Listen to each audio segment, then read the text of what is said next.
காஸ்ட்லியான பழங்கள் தான் பயங்கரமான சத்து இருக்குன்னு நம்புறவங்களா நீங்க?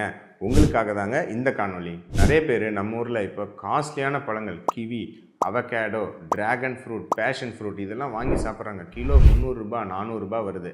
ஆனால் இதில் நிறைய சத்துக்கள் இருக்குதுன்னு நம்புகிறாங்க. பார்த்துருவாங்க.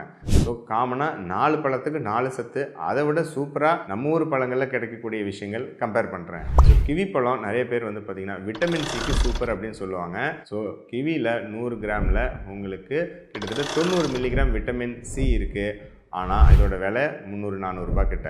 ஆனால் அதே அளவு நம்ம சாதாரண கொய்யாக்கால 100 கிராமில் 220 மில்லிகிராம் விட்டமின் சி இருக்குது. ஸோ சூப்பரான விட்டமின் சோர்ஸு நம்ம வெறும் கிலோ ஒரு 50 ரூபா 60 ரூபாயில் சூப்பராக நம்ம நாட்டு கொய்யாவில் விட்டமின் சி கிடச்சிரும். அடுத்தது உங்களுக்கு இந்த டிராகன் ஃப்ரூட்டில் பயங்கரமான நீர்ச்சத்து இருக்குதுன்னு சொல்கிறாங்க.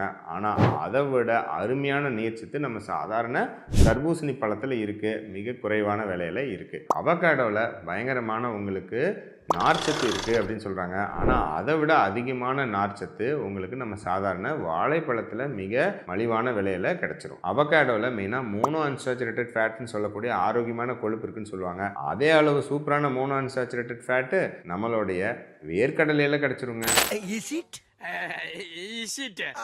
பேஷன் ஃப்ரூட்டில் 100 கிராமில் 1200 யூனிட் வைட்டமின் ஏ சத்து இருக்குது. சூப்பர் தானே அப்படின்னு நீங்கள் நினைக்கலாம். ஆனால் அதே அளவு கிட்டத்தட்ட 1000 யூனிட் வைட்டமின் ஏ நம்ம சாதாரண பப்பாளி பழத்தில் சூப்பராக இருக்குது. அதை விட சிம்பிளாக நம்மளுடைய ஒரு ஈரல் 2 துண்டு சாப்பிட்டா கிட்டத்தட்ட ஆயிரக்கணக்கான யூனிட் வைட்டமின் ஏ கிடச்சிருங்க. இதெல்லாம் நான் சொன்னது இந்த பழத்துக்கு பெஸ்ட்டு சத்துன்னு சொல்லக்கூடிய சத்தே அதை விட குறைவான விலையில் இருக்கக்கூடிய நம்ம ஊர் நாட்டு பழங்களில் சூப்பராக கிடைக்குது. அப்புறம் மற்ற சத்துக்கள் எப்படி இருக்குன்னு கம்பேர் பண்ணி பார்த்துக்குங்க.